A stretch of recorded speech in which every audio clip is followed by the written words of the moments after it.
The Breakfast Club, 1985. Greatest ending to any movie ever. This song launched Simple Minds in the U.S.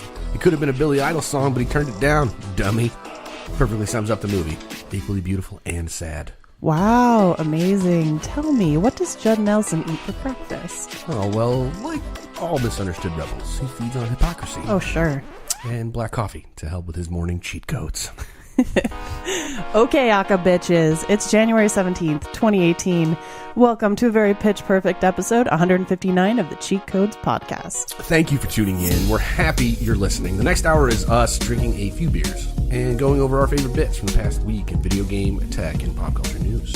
We're coming to you from the esteemed Barden University, where the Barden Bellas and the treble makers, get it, are gearing up. They're gearing up for another heated season of collegiate a cappella competition. What could be more exciting? My name is Alexandra Becca Lucas. And I'm Joe Jesse Erskine, and we're here with Chico's producer and editor, Mr. Joe Bumper Arroyo. Hi. Chico's core panelist, Mr. Nick Benji Golish. Hey, how's it going? Benji's a really noble character, okay? Watch the movie. Genji? I need healing. Oh my god. On this episode, we'll master the jazz square and something called vertical running as we sort out the following. The World Health Organization would like you to know that gaming disorder is real and will be included in the next published compendium of diseases. And the Army and the Department of Homeland Security are making a virtual school shooting simulator to help teachers prepare for the seemingly inevitable. And Polygon published a great conversation between Amy Hennig of Uncharted and the recently canceled Star Wars title fame, and Sean Vanaman from Firewatch, which is a great State of the Union games industry at large. And for the lightning round, we'll go into an Aka huddle to psych ourselves up for these quick topics. I hate that so much. Christopher Nolan wants you to show your 3-year-olds 2001: A Space Odyssey, so when they start crushing cow skulls with the femurs of their fallen enemies while congregating around a giant black monolith, you'll know who to blame. And from Greece's economic collapse to Trump's presidency, the Simpsons have predicted a startling number of events that have since come to pass. We will try to harness their power. Okay, well, hey, first episode of 2018. Holla. Aka bitches. More like 20 great teen. Let's clink it. Let's do it. Yeah. Clink it. Yeah. We didn't do it on the air, you know? Yeah. Man. Make all Sound the effects. noises. Foley Yeah. noises. Right. Clink, clink. I was pressing all the sound effect buttons for each one of those clinks. Yeah. Nothing's real here. That's right. Nothing's real. Fucking So, smoke and mirrors. who's seen Pitch Perfect? Parts. Most Some of of the it. first one. Halfway hand up? No? Yeah, Okay, like yeah. middling. Yeah, most of the first one. Oh, okay. Yeah, I mean, Nick, no? Like 5% of all 3 movies. how does that happen? Yeah, that's really good. No, I mean, if you put all the movies together, I've seen 5% Of all, whatever however much Pitch runtime there is. Yeah, that's how much you got Not there. much. Perfect. Well, they don't show a lot in the trailers. I mean, I get it now. yeah. Well, like, okay, they have rich, intense rituals for when they take in new singers, so they show off like how weird those are. And I mean, I was in an a cappella group mean in like college. hazing? We Like had hazing. that. Well, it wasn't. I don't know that I'd call. Well, I guess the boy group, the treble makers, kind of had God. hazing. They are treble makers. They're getting up mean, to quite literally. treble. Um, It's fun getting all into treble. about- are there twins? They call them double treble. Oh my god. Well, Bumper is exactly that type of person. So sorry. I was wondering if you ever did a cappella, Arroyo. I would like to defer the question back to you because you just said you're in an a cappella group, and I'm quite interested. Oh yeah, no. So I auditioned for, like, Wellesley has 3 or 4 a cappella groups, and 3 of them are all women. Nice. And so I auditioned for a couple of them, and then I was like, oh, I guess I'm not getting into any of them. And then they like captured me in the middle, in the dark of night. Like they came to my room and the not hazing part. The welcoming The ceremony. Air quotes. Air quotes. Yeah. A friendly capturing, if you will. Right. Well, when we lit a candle and put it in like a little paper boat and like sent it out on the lake, like it was actually really nice. Oh, that is a friendly Wasn't weird. capturing. Yeah. Plot twist. What's Yeah, I the didn't boat think so. represent?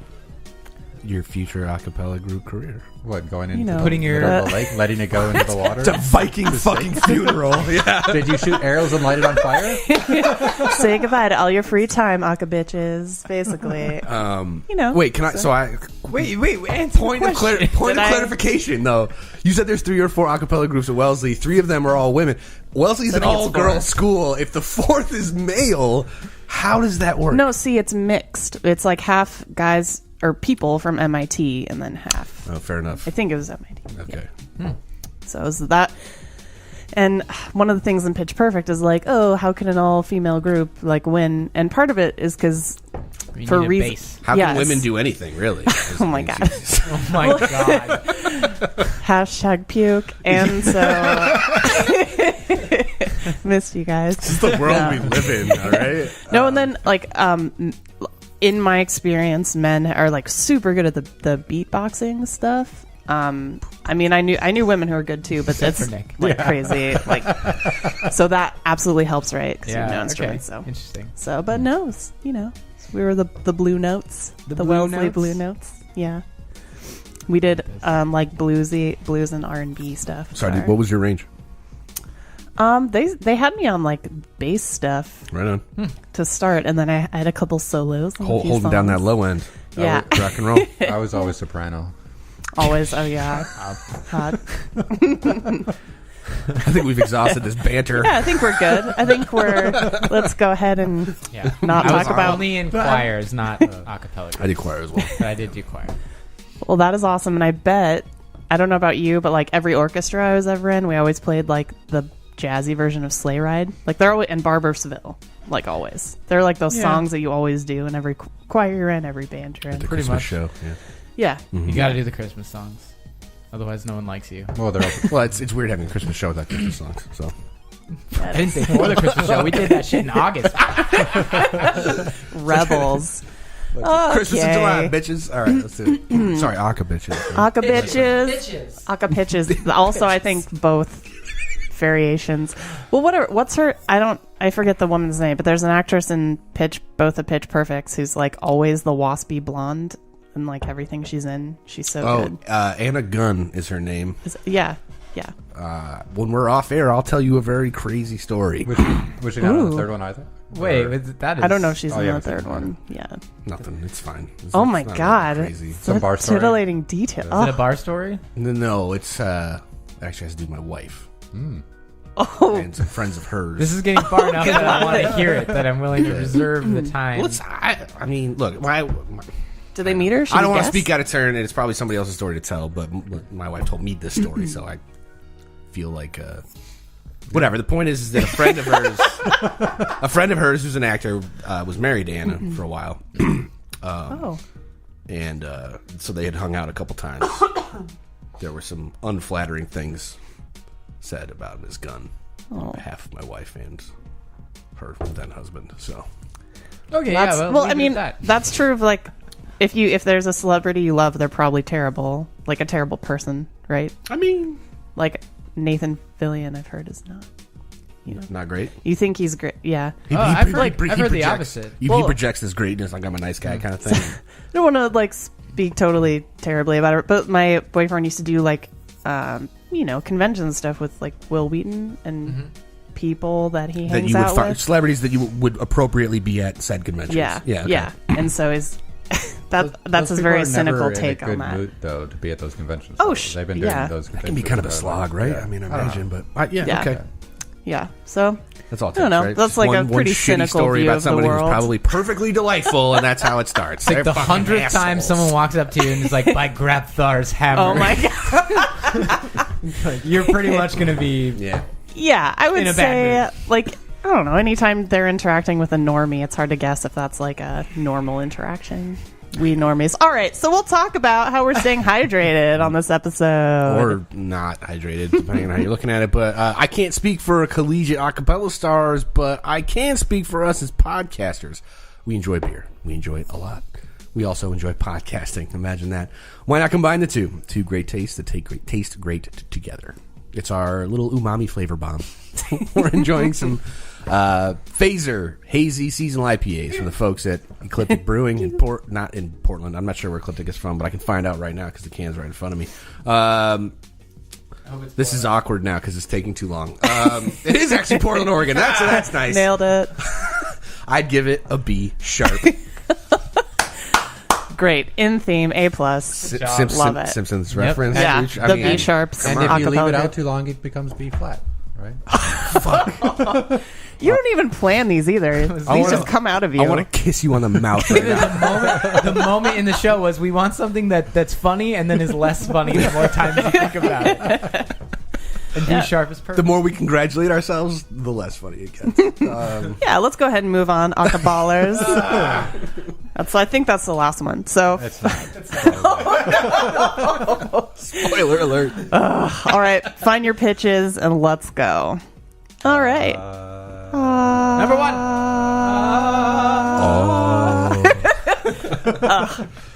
Great. So we're all pretty attached to our screens these days, some of us more so than others. That's probably why the World Health Organization will soon officially decree gaming disorder to be a mental condition.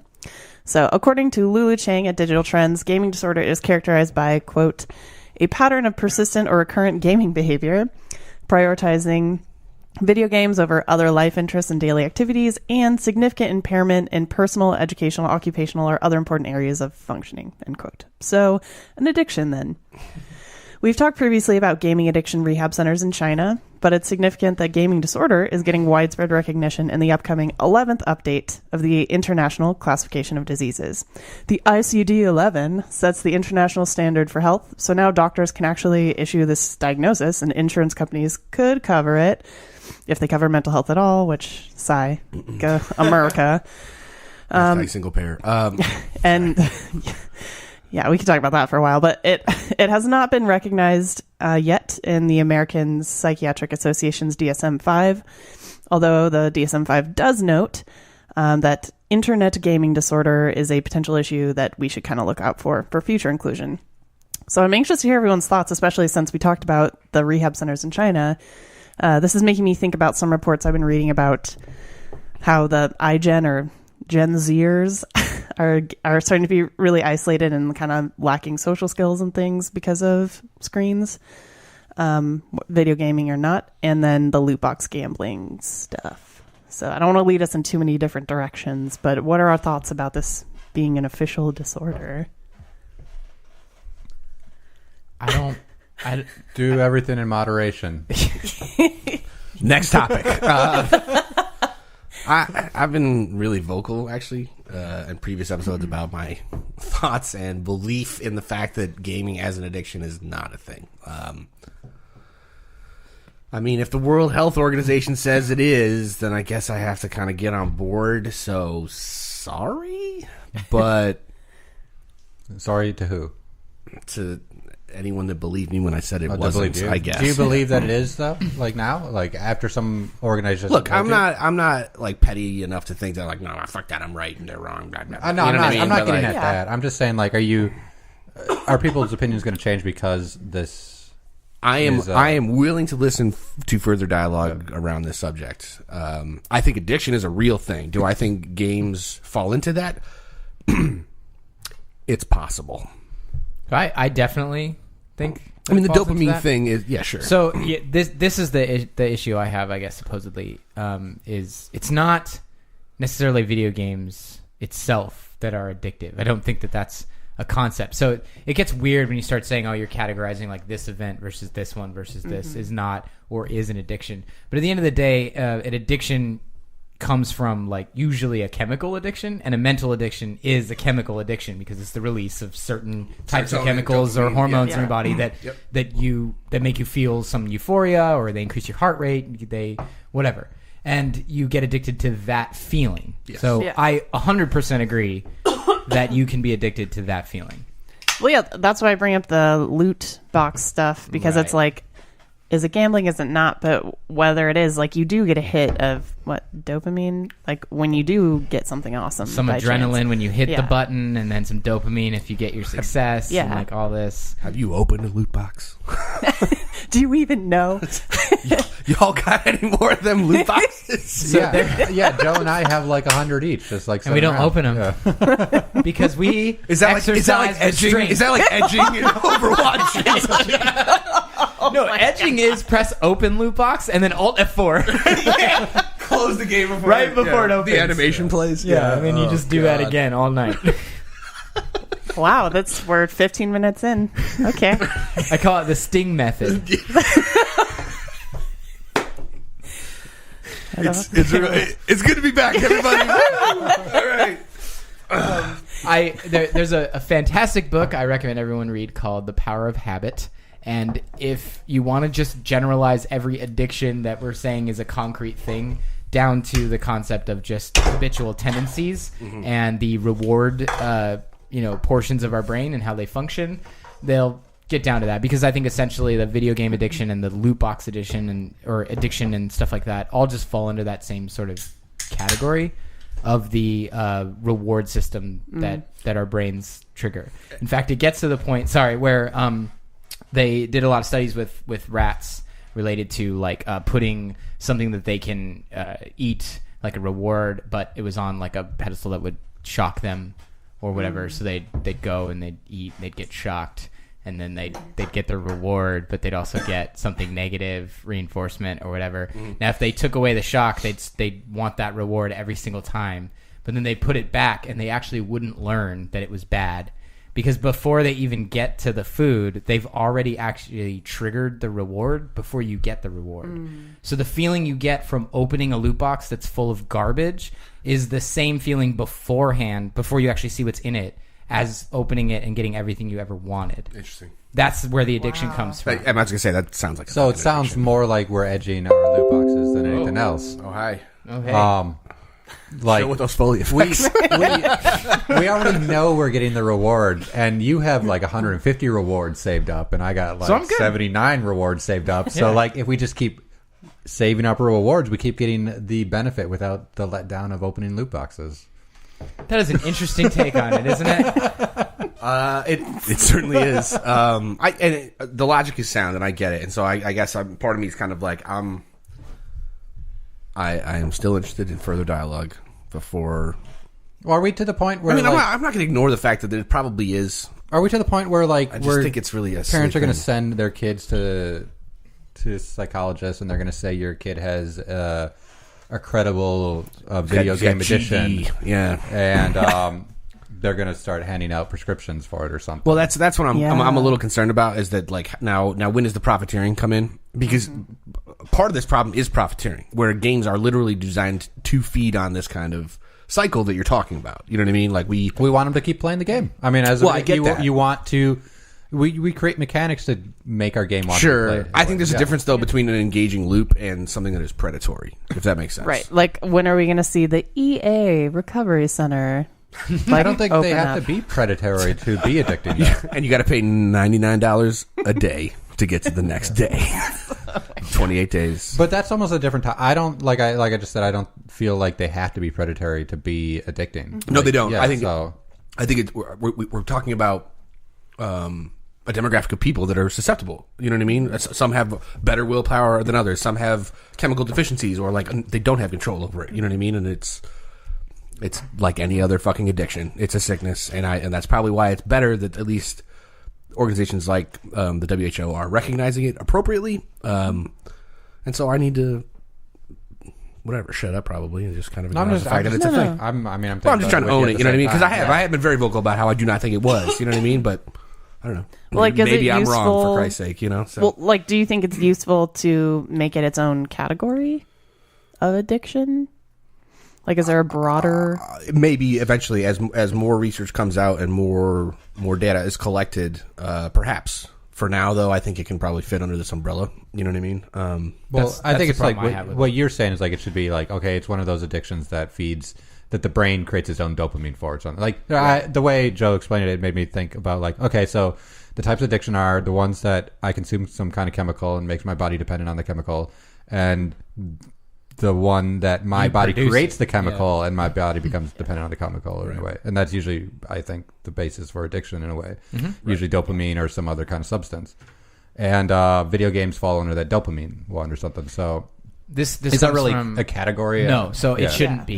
Yeah. But the reason why I think it has a logical standing to be is because the individual who is suffering from that addiction needs it to be personalized in order to correctly recover from it and come up with a plan to break said habit.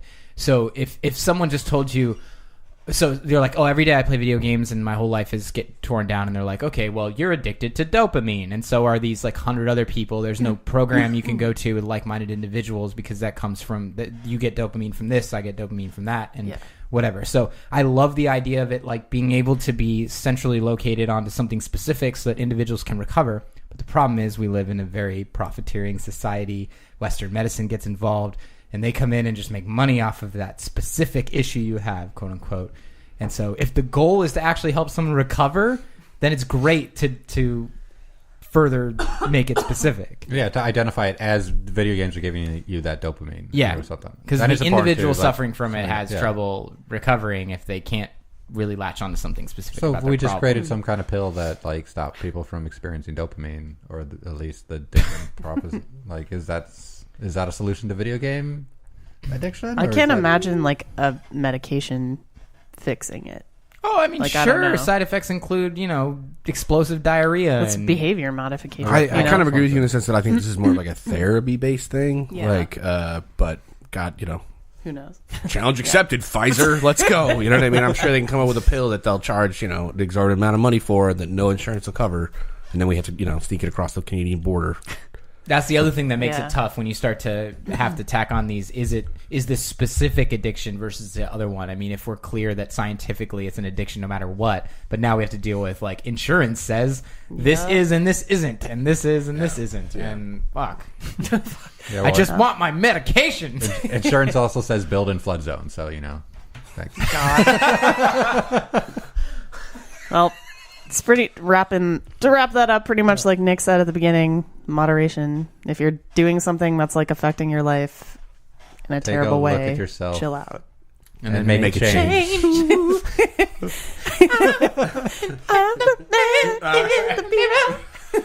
If you want to make the world a better place, take a look at yourself. That change. I don't know.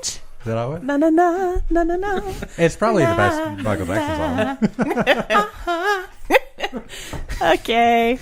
Huh? Oh, number 2. The Army, in conjunction with the Department of Homeland Security, we got all the government agencies today, are developing a school shooting simulator called Edge. Is it for That's why edging is on here. Yeah, exactly. There we go. To help train teachers and first responders deal with active shooter situations within the halls of their schools. On paper, this makes some sense. However, some questionable press release language and generally questionable bits about this in general, also generally, leave us a bit wary. So we're going to break it down as best we can. Also, let's just get out of the way. This simulator will not be released to the public, full stop. So... for the best. Yes, absolutely. We call it EDGE because it stands for Enhanced Dynamic Geosocial Environment. Words. So unfortunate. Yeah. So, dynamic geosocial. They built it on the same engine apparently that they built BioShock and Mortal Kombat, which are two completely fucking different games. Not to say that you can't use an engine to do different games, but that felt like a stretch. And so the first you get in that game and it's like, would you kindly fatality finish him? That's how it's fucking right. Yeah, this is horrible. No, see, bring it back. This is why we can't not approach. Yeah, all right. The shooter character in this simulation, which is a first-person simulation, is actually played by another teacher or first responder. So they've kind of eliminated the need for AI in general because they want a more realistic thing, like you can cheat human AI decision making. Yeah, exactly. The unfortunate part about this, at least as it's come to press, is one operator who works for a nonprofit called it a really cool and engaging way, ... to think about school safety, which facepalm, everybody. It sucks. However, the DHS spokesperson responsible or at least connected to this project has said that this is not about winning or losing. There's not a win or lose condition. It's about training. And he even kind of like stresses that it's not even, like this is not a game. I'm hesitant. It's a simulation, but not in the sense that we're using game-related software. We're using these certain mechanics, but this is more about it being a tool. Something like you use VR to learn how to or help surgeons do surgery. Better, that kind of thing, like in that column, as opposed to something like this, which is... I think it makes a lot of logical sense. I think on paper it does. The problem I have with this in general, the first thing I thought of, I remember where I was the day that Columbine happened, when that came across the radio. I remember exactly where I was and what happened. But the first fucking thing that they did, other than, poor old Marilyn Manson and a bunch of other people getting blamed for shit, was they blamed fucking video games. Same thing happened with Sandy Hook and everything else. Like, man, it's fucking retarded that they turned... Sorry, probably horrible use of that term. I apologize. But it fucking pisses me. It does. I get angry. The fact that they can sit there and make excuses and sit there and try and tear something down and then turn around and be like, oh, we're gonna use this thing to kind of way easier than dealing with gun control, right? This is years later, though. Sandy Hook, we're not that far off from that, and they were blaming the shit out of that shooter, for playing, first person shooters, and that was what the catalyst for him going crazy, and killing all those kids, which is tragic. But the worst part is, yes, I agree. Was the ending kind of op-ed moment in this entire article was it's weird that they're going to spend a bunch of money on this simulator and not CDC research for gun violence in general and what causes it. Well, there's laws against researching gun violence. Yeah, there is now. That's the problem. Because those lobbies, bruh. Literally, the I guess that answers that question. But is gated by the government from doing certain... Yeah, there has to be laws passed to reverse doing government research on gun violence before we can even make a decision on gun violence. That's how... You want to know how far deep we are in the well? That's how far deep we're in the well. We can't even talk about it. We need to probably delete the last few seconds. Some NRA lobbyist is going to show up in the house and be like, shut it all down. No, serious. And they'll come in with guns. It's kind of their thing.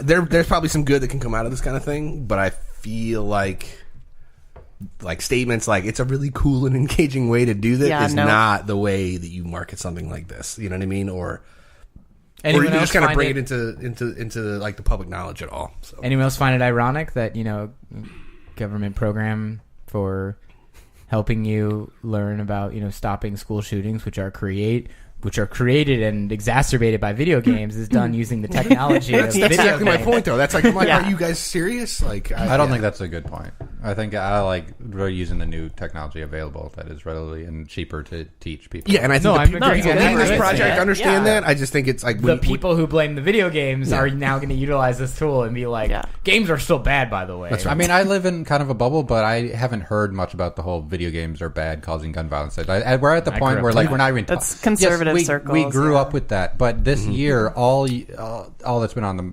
talk is our political climate, which is not even surrounding gun violence at all. So I haven't felt like I've heard that video games have been negatively impacting the public society for a while. We're 17 days into the new year, so give it time. The new year, but what's an article last year that said that gun violence? We did have one on the show. Yeah, we did, and I can't remember details. I'm sorry, but it was after one of the many shootings. Vegas or something. Was Lee last year? Is that the politician who was gun running and then? Oh, Leland Yee. That was a couple years ago. That was a few years ago. Yeah. Okay. And as far as politics and games is concerned, it's just the governor or a senator or a congressman from Hawaii, I think, is trying to do the whole loot box research and demand that all that stuff is published, but that's not gun violence. So,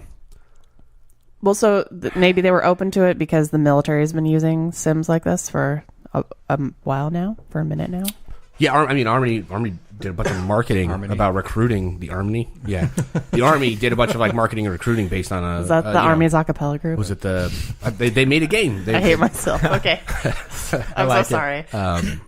Around a similar project, so I get the appeal. I understand that there's a demographic and everything else that they're not necessarily marketing to because it's not going to be a widely released thing. It's a training tool. The training simulator, and that's not a video game to me though. Also, no, I get the argument that it feels weird that they're using a simulation to teach people when they're against video games, but they're saying it's not a video game, and they're we're supposed to use it as an educational tool. So I don't know. I don't. None of that technology would exist for them if it wasn't for video games. I don't know if that's they're necessarily using true. they're using the engines of A video game. No, that helps, but I mean they're that's a weird argument because that's like saying like Blu-ray wouldn't exist without porn in a way or something. That's pretty much true. That's also true. Yeah. So have you seen Tropic Thunder? We don't have HD DVD players right now if it wasn't for that. Can we also agree that Edge is clearly a backronym? Yes. Yeah. Okay. Did we not? It should be Edge C or whatever the hell it is, but yeah. No, backronym is when you create the word and then you create an acronym out of it. Oh, got it. Okay. You're like, it's gonna be called Edge, and they're like, okay. How do we shoehorn this? Dynamic. At some point, somebody's like, "Well, experimental dynamic geosocial environment." No, enhanced. Yeah. Educational. That would have been nice. That would have been good. What's a better G? Can we come up with definitely not geosocial. Not geosocial. Yeah. And they clearly can't use game, so like it should be enhanced dynamic gun environment. Yeah. Oh my god. I feel like that worked. It's a shooting simulator. Sorry for using the R word earlier, but I really like it. This whole thing rankles me a little bit. Like rankles, was that the R word? That was nice. I think that's better. That's a better R word to use. I don't know. Something about this feels really. It's like they want you to know. They want us to know that they're using a video game to solve this problem, and you can't sit there and talk shit about video games, and then turn around and be like, "Oh no, now it's the solution." Well, definitely that operator who was quoted, like, that person was not primed for VR. Maybe get some prep work in there first there, pal. But it's kind of like, don't forgive it, but it's like the Assassin's Creed person who was like, women are harder. Like that person wasn't primed. Right. Like, it was a stupid thing to say, but I mean, we'll see. It's cool that, that maybe it'll lend video games some cred a bit. I don't know. But to Nick's point earlier, I know we're trying to wrap this up and move on, and we'll get there. But I feel like when we were growing up, it was like video games are bad, and now as like we get older, it's kind of like maybe video games are good. You know what I mean? Unless they're addictive. I feel like it's that 50-50 thing. Like we're seeing the scale shift from like being super polarizing to more kind of like we're not sure. You know what I mean? And then maybe it'll swing all the way over to games are life, bro. But I don't know. Like IRL. Yeah. Well, and the people making them grew up on games at this point, right? It's true. So there's that. It's true. That's phenomenon happening too. So, all right, onward. It's time for number 3. Oh dear. All right. So the game industry is volatile, which isn't news to anyone involved with it.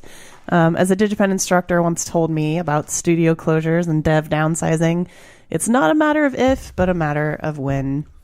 In any case, when it happens to you in your career, because it's bound to happen. So for this Polygon article we grabbed this week, director and writer Amy Hennig of Uncharted fame and Campo Santo founder Sean Vanaman teamed up to share their insights about surviving the ups and downs of the game industry.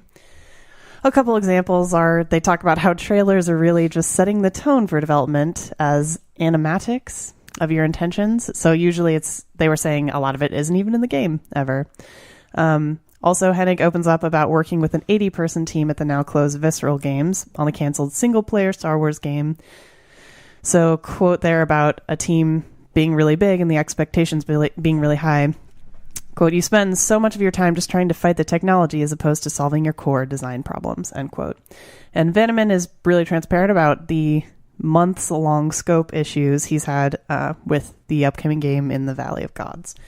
There's a ton in this article, and we can't really cover it quickly, so we'll go ahead and dive in, talk about our favorites, thoughts on the rising cost of development, whether games with linear storylines actually are dying, perception of current player demands, and so much more. So, who wants to kick it off? You love this article, Erskine. This Get in here. This has been my favorite piece from Polygon and/or of the year in regards to the game industry in general. Yeah, this year, 17 days deep. Yes. Give it time. Exactly. That's right. It can only get better. But it was a cool kind of juxtaposition of maybe what the industry would consider an older lady and a younger man. I mean, he was my age, like 35, 36. Sitting down and chatting about like what their experience has been as far as development. and the parallels that were drawn and the contrasts that were drawn from both just sometimes how like story can be a victim to design or like there was so much too because like we've done the show enough times that I was thinking about really interesting things they don't mention in the article, but stuff that we knew about them, like the time that Ford stole the Firewatch art for their ads, and like, can you imagine dealing with that shit? You know what I mean? While you're in the midst of crunch and trying to get a game out, and just insane. Like there were so many interesting things about stuff that they keep in mind. Like the whole idea, like you mentioned at the top, Alexandra, of kind of planning for like trailer to trailer. Like I read this article and I kind of went in the next day to work. I was like, all right, so we're gonna start talking about our first teaser for the thing that we're working on, you know what I mean, and when that will happen, and start planning like that, because unless, again, it's like it's a common problem solving thing, unless you start breaking things down into smaller buckets and then kind of attacking it that way, it's it's just never going to happen and gets out of control, right? So I was like, all right, you know what, good idea, I'm going to do this. I just walked away with probably more questions than I had when I read the article, but but great article. But it was a great article, like it really was. It answered a lot too. Like I feel like it was like that tier thing where on the experience tree or whatever, like I got to that thing, but now, now it branches, you know what I mean? So now, but I'm still on tier 2. Now I'm working up to tier 3 based on a certain understanding from a couple of... So what level are you? 0 probably still. Who cares? The point is that I feel like I know more about the industry, and articles like this are super important, I feel like, for like fans or people outside the bubble to read, to kind of have a better understanding. I gave it to my wife. I'm like, hey, if you want like a glimpse and do kind of similar things that we will start dealing with and obviously have to face in the future with my career, like this is a good entry level kind of thing to do that. So yeah, it's not very jargony. I mean, they spelled out AAA, right? Yeah. So like the assumption is you don't know. What's the acronym stand for? They spelled out AAA. Well, I mean, they wrote it out because people wouldn't necessarily know. Like, they confuse it. Yeah, so jokes. Sorry, this is very serious, Nick. I don't appreciate it. No, you're absolutely right. I didn't even like catch that. Yeah, the jargon wasn't in there, but yeah, it's like almost like they want people to know what's going on. That's a good thing. Yep. Especially because we're on the brink of Me Too stuff in our industry as well. Like David Gage, is it? Oh, the Quantic Dreams guy. Quantic Dream. Yeah, him and his business partner. Just horrific reveals. I don't want to get it. That's not what this article's... Well, it is kind of what this article's about, part of it. But, things are starting to... I feel like there's been a shroud of mystery about a lot of video game stuff. Not to us, because we're paying attention, I guess. But, that's part of why people complain, like, oh, why did you do this? Why is this broken? Why didn't you fix this? And a lot of it's like, you don't know, like, what goes into development. Idea. Yeah. Have you ever ran straight into a brick wall before? We have all the time. damn near daily. Yeah. There's a lot of that. That's why I like that, the fighting technology versus solving core design problems. The first, honestly, boy, is that I a read real that thing. line, and the first person I was like, fucking Joe Roy. Yeah. Wait, why? You think I just fight technology all day? It's not that at all, but it was like you and I have had enough conversations about wrestling with the engine to get things to do right. And it's just like, I just want this to fucking work. You know what I mean? Not like, at some point, it's not about design and it's not about art. It's a wrestling match. Exactly. and so, yes, that this is appropriate. You know what I mean? And it rang very true for me. So like when we started the show, again, we were all on the outside of the bubble. And now that we're inside the bubble, it's just interesting to have some certain feelings validated based on specific perspectives of two very rather prominent people within the industry. You know what I mean? So it's like, oh, you're not alone. There's that support, kind of like, you're not crazy for feeling this way sometimes. The problems are varied and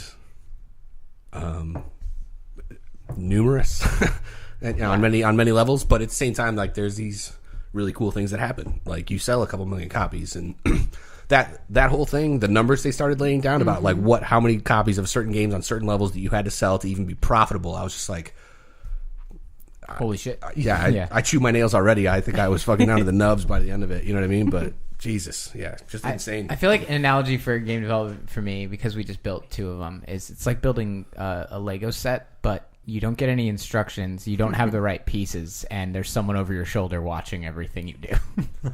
Oh, God. Saying, don't fuck it up. Yeah. It really is a 3x2. But you don't have one, so good luck with that. Build it out of thin air. Like, go, Yeah, no, it's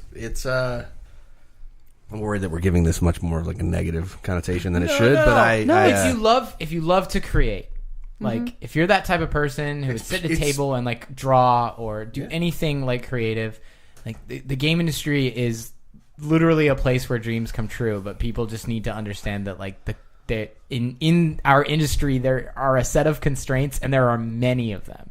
So there's a difference between, honey, I want you to do whatever you want and just enjoy as long as you're happy. It's like as long as you're happy within this box.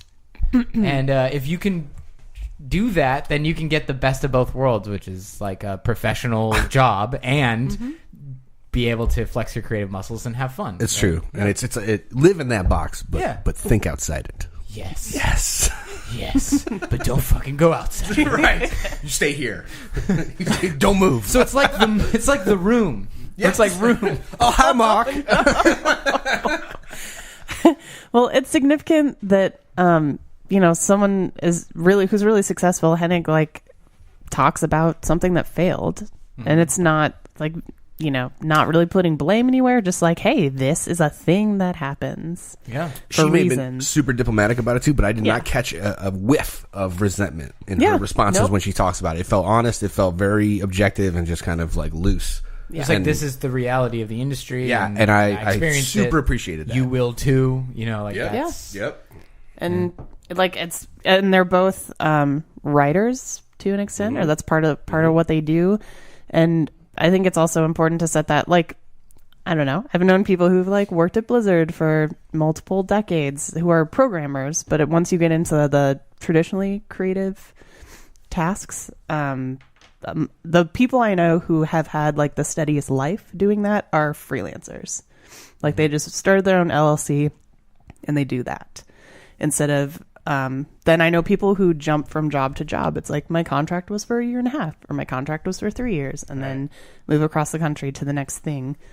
So I don't know. I don't know. I think a lot of people think it's really easy to jump right in, and this article was I feel like there was a lot of good information about the realities of it. So also people aren't going to go like, I'm going to start my own studio. Herp derp, it's so easy. But again, like you're saying, it wasn't a downer. No, it was just real talk. I came away feeling like super happy about a cool conversation that was super informative and and you wanted to share that. And I wanted to know more, so. And there is no doubt that you can have a life outside the game industry doing whatever job you want, and as a passion project could make an independent game. There's no doubt that that's a possibility. It's just be prepared to learn a fuck ton about what it really takes to make it. You want to start a studio, go do it. Yeah. Go do it. You should. You absolutely should. But if you ever did anything because it was easy, then you're maybe doing it for the wrong reasons. Exactly. Or assuming like 100% success, like Night in the Woods. Yeah, all I got to do is release it in the Apple store, and it's going to be really because it exists. Yeah. Like, I don't need a marketing person. Based on the merit that it just is, it's real. But it's really good. Oh, Nick, you have any thoughts to close us out on this one? Did you read this one? No. Okay. That's all right. You like Uncharted? Firewatch?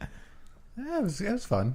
We played Firewatch as a group. Yeah. Oh, cool. It was one of those ones we played together. Multiple play sessions with 4 or 5 people, like sort of together, and then every time there'd be like a note or one of the things in the boxes to read from one of the characters. Each one of us was designated a character voice. Yes, that's to awesome. Read that out I don't know why you loud guys didn't live stream this. Yeah. Oh, it's fun. It's because it's for us, not for you. We were, I'm pretty sure you invited me not and I said for the no. Erskine gaze. I got 2 kids at home. Fuck off. They want to play video games too? Yeah, eventually. Wow. Someday. All right. Well, it is a long article, but it's absolutely worth checking out if you're interested in learning a bit more about how the game industry works. Yeah, more of that, please, Polygon and everyone else. More of that. Oh my God, can you imagine if they had something like that, even like every month with 2 different people? They used to do it. They had a great follow-up article back in the day with the voice actor who did John Marston from Red Dead Redemption. who like just showed up and did that voice, and then he like went off back to Indiana or Ohio or something, lives on a farm with his family, and that's it. Like, but just a cool kind of like in-depth look about at certain aspects of the industry, and I don't know, more, please, more. Absolutely. Here's that shit. Y'all got any more of them long form articles? I just need a quick hit. Oh my god. Okay, so we're gonna take a quick break and then we'll launch into the lightning round. For you, the listeners of the Cheat Codes podcast, Loot Crate is offering an opportunity to save 10% on any new subscription. Loot Crate is a monthly mystery crate service that delivers the best in geek and gaming gear, from collectibles, apparel, tech gadgets, art, and other epic goodies. Head over to trylootcrate.com/cheatcodes. That's trylootcrate.com/cheatcodes and enter the promo code BRIDGE10 for your 10% savings. All right, panel, it's time for the lightning round. Here's how it works. We're going to take 2 quick topics and then give each member of the panel a minute to chime in, mostly uninterrupted. At the end of each minute, Arroyo will award each panelist a quantity of some type of points based on nothing in particular. Great. All right. So the mystery of the monolith may never be solved. And that's exactly why Dark Knight trilogy director Christopher Nolan believes children should watch the cryptic and hypnotizing 2001 A Space Odyssey. Don Kay at Sci-Fi Wire reports that Nolan showed 2001 to his kids when they were 3 or 4 years old because it's the kind of movie that adults can't fully understand. And he's also been, Kubrick's been really quiet about, the exact meanings of things. So why not introduce kids to the, quote, cinematic spectacle? Nolan believes that doing so will help ensure that kids are drawn back to imaginative films as adults. So I want to know, which intense, visceral movies did you watch as a kid and how did they change you? Or just, movies you watched in general and you've seen again, as an adult.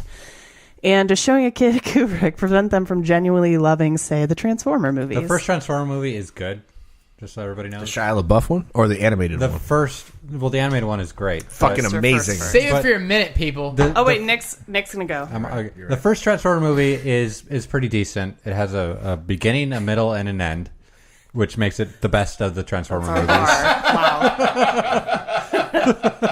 Same of Blade and all the other ones are fucking horrible. I heard the new one is decent. It has a beginning, a middle, and an end also. But what are we talking? What's the topic again? What movies you watched as a kid? RoboCop. That affected you. Was fucking great. I remember specifically watching RoboCop, and it's at the very beginning, and the guy's like taking a piss, and he gets his hand shot off, and my mom's like, "Why are you watching this shit? It's fucking disgusting." And like, "Mom, it's just make believe.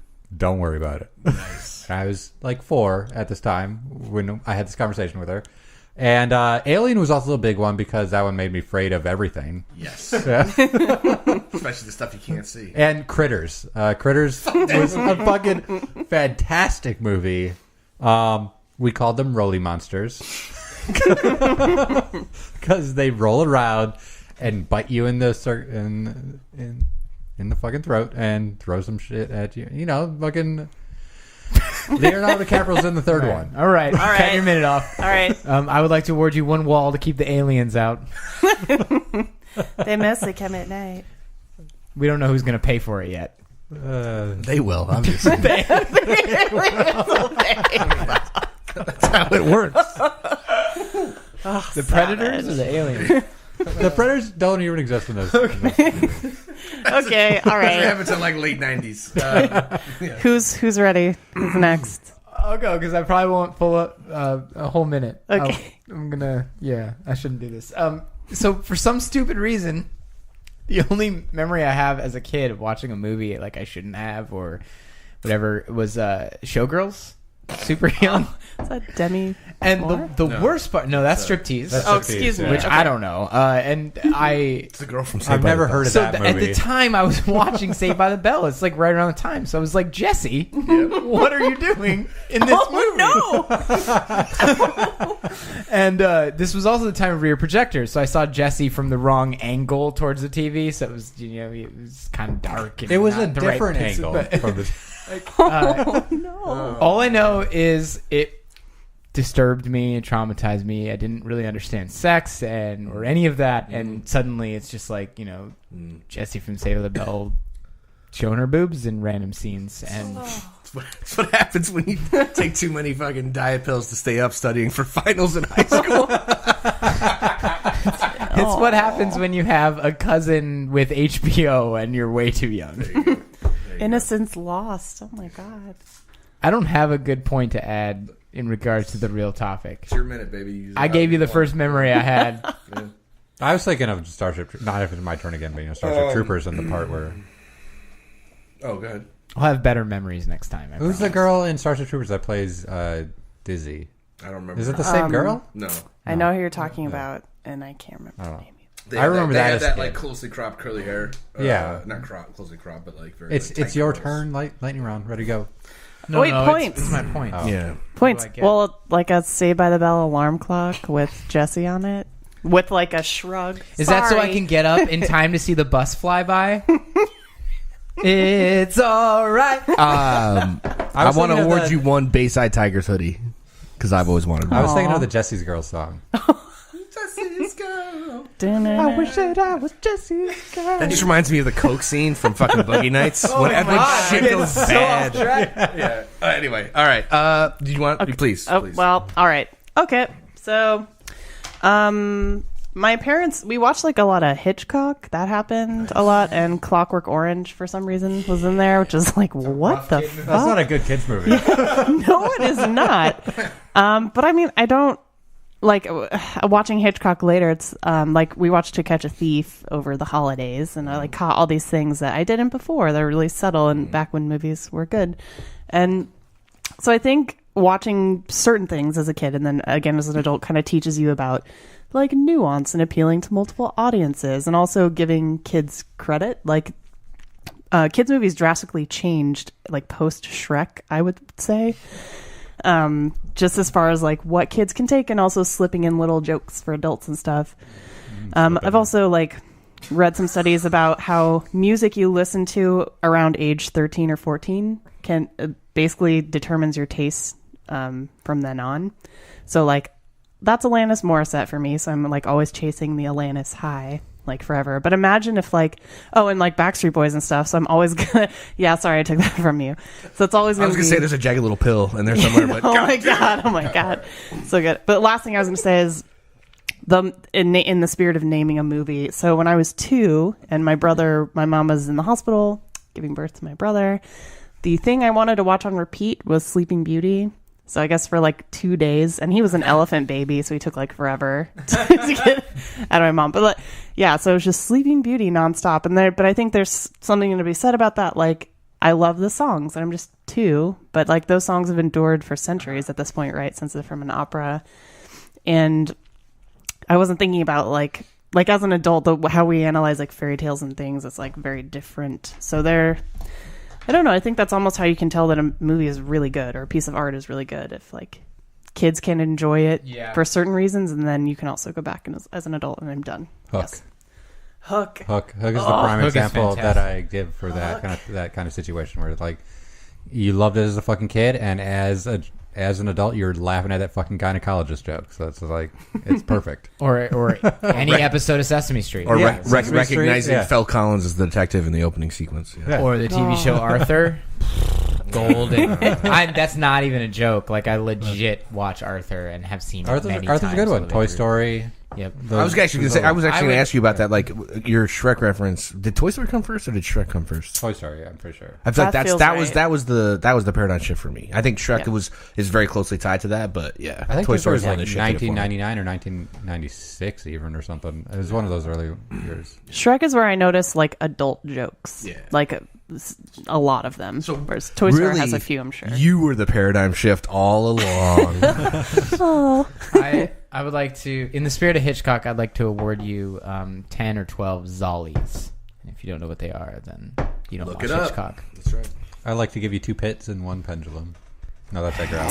I will offer you one real window. Yeah. The wonder. You I know would have do you know also what a taken a Zolly bird. is, Erskine? No. Oh, Jesus. Does anyone know what a Zolly is in this place? Yeah, it's where you go like this. Oh, yeah, actually, that's a pretty good description. You're tracking the camera backwards, but zooming in at the same time. That is correct. You are performing a dolly backwards movement with a zoom in at the same time, which makes the subject, which is why it's called Zolly, also known as the Hitchcock zoom. It's the moment when you're dizzying and the background doesn't seem to move, but the character gets... It's the FOV. Where the character stays the same, but the background gets larger. You know, it's like, whoa, something's terrible. You absolutely know when it's always happening when Joe mentions it during the movie. Yes. So speaking, it's foolproof. there's a true roommate for you right there. Is that if I watch a movie, Nat will say the same thing. I just go, Zolly. I can absolutely see you in the kitchen, like stirring a pot of something, like cooking with an apron and shit, and they're watching a movie in the room. It's just like you're like, look, oh, fucking Zolly! Like there it is. It's easy to spot because there's definite music that comes along with it. Yeah, usually it's like it's accompanied by some sort of sound effect. Yeah. The movie Vertigo is just that constantly. There's a lot of that going on for sure, and then like rotating. It's just Zolly's looking down. All right. So Erskine. Yeah, close us out. 3 quick things. The first one being the large Marge transformation in the Pee-wee Herman, the first Pee-wee Herman movie. When I saw that, I was young enough that shit fucking fucked me up. Scary. Quick mention, shout out to Alien, because the first time I saw that movie, I was way too young, and it also made me afraid of everything, specifically that I could not see. Yeah. Strong 2 is Rising Sun, based on the Michael Crichton novel, also starring Wesley Snipes and Sean Connery, and you witness a tea ceremony where a Japanese hooker dips her breast in a carefully performed cup of tea and feeds it to the Japanese gangster at the time. And I was like 5 or 6 maybe when I saw this movie, and I'm watching it with my dad, and he's kind of like, yeah, maybe you should walk out of the room right now. And I'm kind of like, yeah, maybe I should. So from like a weird psychosexual thing, that kind of fucked me up a little bit. And then from a general horror aspect, I was around the same age that Halloween, give or take a year, running like a super high fever, and my parents had dumped me off at like one of their friends' houses. I was by myself in their basement watching TV, and I was like super sick. I had blankets. I was like sweating out a fever, and they put on Return to Oz, starring Fairuza Balk from the Witches movie or whatever. And this was like the sequel, like the 20-year like thing, the sequel to Wizard of Oz, which was like they had these guys on wheels for hands, and they were super fucking scary. And I was like having fever dreams and watching this at the same time, and that shit fucked me up. Be careful what you show to your kids at 3 years old. I think 2001 is probably a good idea, though. Just saying. Is that what we settled on at the end of this little lightning round? Like everybody should watch 2001. Well, that's what it's predicated on. Was that Christopher Nolan said you should show it to your young children, and I mean, there's some weird stuff in that movie. And we basically just discuss things you shouldn't show to children. Like the murder is like... I think all kids should see RoboCop and Alien. Yes. And probably Critters. Erskine, I would like to award you one puppy DVD as a palate cleanser for your childhood. I give you one Nintendogs. Here's a Lassie movie. It dies if you don't smoke feed up, it. Johnny. Yeah. All right. Old Yeller. No. This is how you introduce disappointment into your child's life. I think that's an important lesson. It is. For our final topic. Yeah. Of the show and of the lighting round, it has become clear that a Simpsons-themed Magic 8 Ball is a missed marketing opportunity of staggering proportions. A recent piece from the site Neatorama.com cited a Mental Floss article listing numerous examples of people on social media calling out past episode references to The Simpsons that have actually come true. For example, the Trump presidency, the Siegfried and Roy tiger attack, the FIFA scandal. I think there was like a Nobel Prize that they predicted, among many others. So, is this life imitating art, or art just predicting life? Give me your unmentioned favorite, or tell me what something you wish they would predict and then would hopefully come true, like an un-Trump presidency. Or let's just sit here and make Simpsons references for a minute. It's your 60 seconds. Don't let me tell you how to use it. I guess, Alexandra, would you kick us off here for this one? Sure. All right. Okay, so I mean, I'm a little scared because part of me wants to just go ahead and like throw something in, because if it's like, oh, if I just predict it, it'll come true. But I feel like stuff like this always comes with a catch. Like there's a monkey's paw situation. Okay. So like, I don't know. Like that's one of my only explanations for the Trump presidency. # we're unbiased on this podcast, I swear. But I know his presidency was also called by Back to the Future too, right? I don't know. Is anyone okay? Biff. That is there's a mention of it on The Office also, which when I was going back and rewatching that was a little startling. But it also, sorry, I'm burning my minute. So I think people who create need to pay attention to like all the different facets of our of society, right? Like pop culture, politics, culture in general, because like you can anticipate trends that way for sure. Like these are very oddly specific, and that's kind of unsettling. But like if you're making something because it's popular right now, you're too late, right? Because you're not going to be done with a thing for a year or 3 years or whatever, and then by then, whatever you were working on is surely not going to be cool anymore. So, okay, yes. Good minute. I would like to award you Home Alone 2. But with the scene removed where he passes Donald Trump in the lobby of the hotel. That's the Lost in New York. Yeah, because one? as far as I can tell, that's a Christmas movie I can no longer watch until that scene has been removed. We are # unbiased. Director's cut. Yeah. Can you buy the triggered DVD, triggered cut or something? I don't know. What it was Is that where called? it's just that scene over and over Snowflake again? cut? Yeah, cuck. Cuck edition. Cuck edition. There you go. Oh, God. That was the best response from Nick this whole episode. I wish. Can we capture that somehow? Just make that sound like that's stupid. It is a word. It's a word that has some punch to it. It's a great word. All right. Who's next? I guess I'll go. I Go, mean, you're all looking at Erskine. me. Yeah. Yeah, that's fine. This will be short and sweet. I think it's hilarious, and I think it's amazing. This has been kind of an ongoing meme. I feel like people have been talking about this in the fringes of pop culture forever, where it's like, oh, Simpsons did it first. Oh, Simpsons did it first. Yeah. That kind of thing. So it like, yeah, to a certain degree, their predictions and tenure over the past 20-plus years is going to afford them the occasional chance of getting it right once in a while, which is cool and hilarious. And I don't watch Simpsons with any amount of the regularity that I used to, but that's cool. Good for them. Congratulations on predicting the future. Let's all remember, though, that Disney, in their acquisition of 21st Century Fox, or 20th Century Fox, now owns The Simpsons. And there is a famous scene from one of the earlier seasons of The Simpsons when Dr. Hibbert starts talking about the evil gene, and that he lists, among other people like Hitler, that Walt Disney also had it. So I'm just going to leave you with that. Oh, dear. I'd like to award you some self-deprecating humor, if I may. I'm pretty good at that. But you got to come up with it on your own, because I didn't really. I will. Otherwise, it's not self-deprecating. I will. Okay. That was kind I gave you this gift. You have to make yourself out. I don't get it. You know what makes jokes funnier? Is when you explain When them. you explain What? Oh, my God. Nick, please go. Hey. Hey, Benji. Is that triple A? Oh, Benji, yeah. I need healing. All right. Well, sir, there's nothing on Earth like a genuine, bona fide, electrified 6-car monorail. Monorail. What's it called? Monorail. That's right, monorail. Now you guys got to start chanting monorail. Yeah. Monorail. And then somebody told me, I heard those things are awfully loud. It glides as softly as a cloud. Oh, my God. Is there a chance that the track could bend? Not in your life, my Hindu friend. I shouldn't know this, but I do.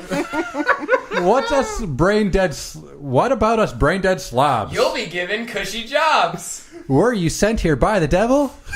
No, good friend, I'm on the level. No good sir. Damn it! Close enough. Keep it going. Whoa. The ring came off my pudding can. Use my Something, my good Take man. my penknife, my good man. I swear it's Springfield's only choice. Throw your hands up and raise your voice. Monorail! Monorail! Monorail! Oh. This is instantly in contention for one of the greatest lightning round minutes of all time. Like, instantly. Well done, sir. I'm sorry, what, we're talking about The Simpsons? How could you not do the monorail? That's pretty good.